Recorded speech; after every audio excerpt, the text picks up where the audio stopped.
Hey cool kids, for today's video we have E in the alphabet series, originally inspired by drawing with waffles. Elle Woods was a no-brainer for this letter, but she did present a bit of a unique challenge in that I don't usually draw real people. Like every other character in the series has been animated, whereas Elle is a live-action character played by the ever-lovely Reese Witherspoon. And so I was caught between the struggle of trying to make it look like her, but also trying to keep it stylized-ish.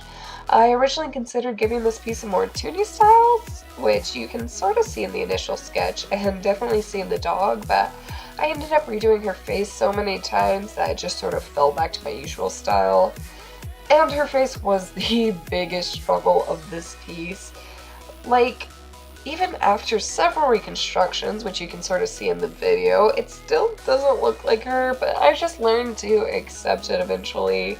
Had I had more time, I probably would have dedicated a good bit of it just to studying her face at various angles to understand how it works, but to be quite honest, I spent more time procrastinating this piece than I should have.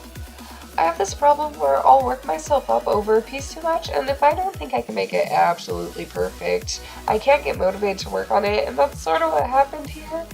Like, I knew since I started the alphabet series that Elle Wood was going to be E because she was such a role model for me growing up, and I wanted to make this a super great piece to do her justice, so I kept putting it off. Like, I had it scheduled to be a video last month, and I actually started working on it, but then I kept finding new projects to distract myself with, and then I figured I'd schedule it for February, because, like, February is when Valentine's Day happens, and Elle wears a lot of pink, which is Valentine's Day-ish, so it kinda works, I guess.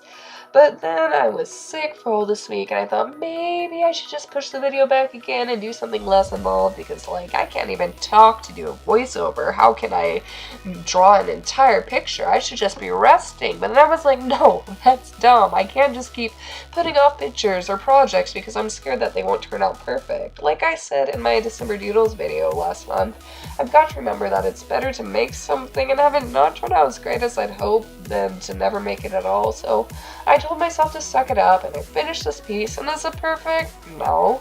There are so many places where I know I could have done better or pushed myself further, but it is finished, so now I can move on. Anyways, like I said, Legally Blonde was so important to me growing up. I first saw it at a sleepover in, I want to say 7th grade, maybe?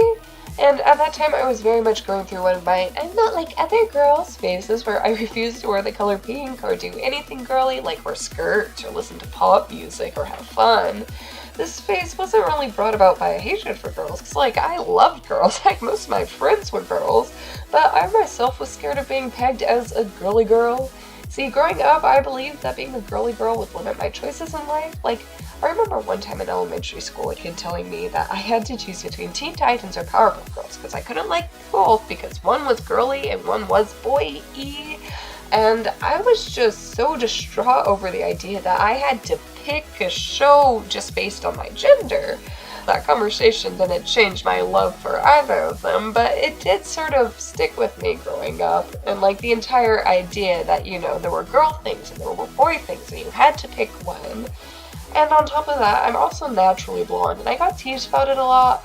Like, I've probably been told every single blonde joke ever in existence at least twice, and anytime I did anything kinda dumb, everyone go, "Oh, look at Melody, she's having another blonde moment." I know it's all silly looking back at it, but it genuinely made me hate my hair color. Like, I remember I'd lay in bed at night and just quietly pray that I'd wake up in the morning with red hair, because then no one would make fun of me, which, looking back on it in hindsight, I don't think is the case, but all of this combined had me sort of convinced that if I wanted to get ahead in life, I had to not be girly and not be blonde. Then in middle school, I had a group of friends, and we all would have these sleepovers together and do stereotypical sleepover things like have pillow fights or gossip about our classmates or braid each other's hair and, of course, watch movies. And we'd mix up what kind of movies we'd watch. Like, one sleepover we'd watch a horror movie, or the next a musical, or the one after that like the entire Indiana Jones trilogy, but there's a specific type of movie that stands out to me as sleepover movie, which was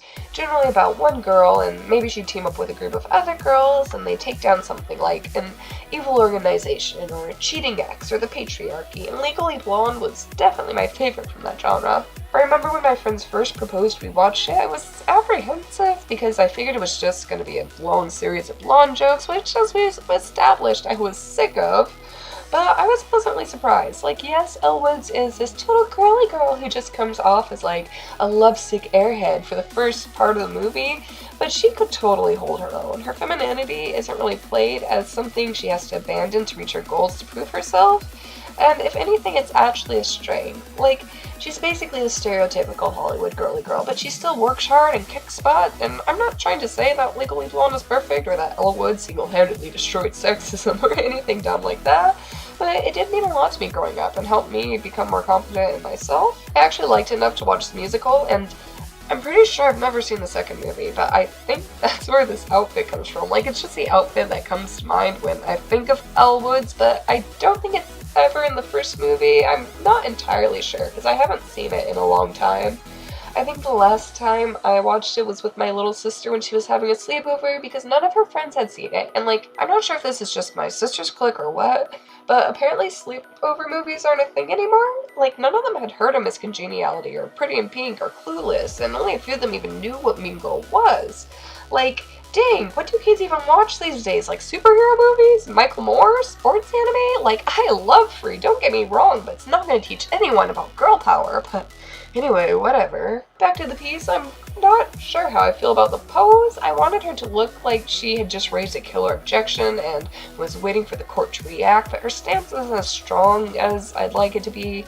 I originally planned to have her legs in like a superwoman power pose, but I had to scratch that so she'd fit better in the frame. I wanted to keep all the alphabet pieces in the same dimensions for consistency's sake, but I also want them to all be full body, and so that does sort of limit what I can do with the poses, and so for her I had to have her crouched down a little bit, which sort of takes away the power behind the pose, but I guess it works out in the end. Like, I guess in hindsight I could have had her like sitting on a desk or something, but it's too late for that now. In other news, I had such a struggle drawing her left foot, I decided to entirely cover her right foot with a dog, and looking back at it, it looks like her dog is a foot, which, you know, maybe that's just the new fashion trend, and Elle Woods is really just trying to stay ahead of the game, you know? But anyways, I've run out of things to say for this piece, so thank you for watching, and hope to see you next time. Bye!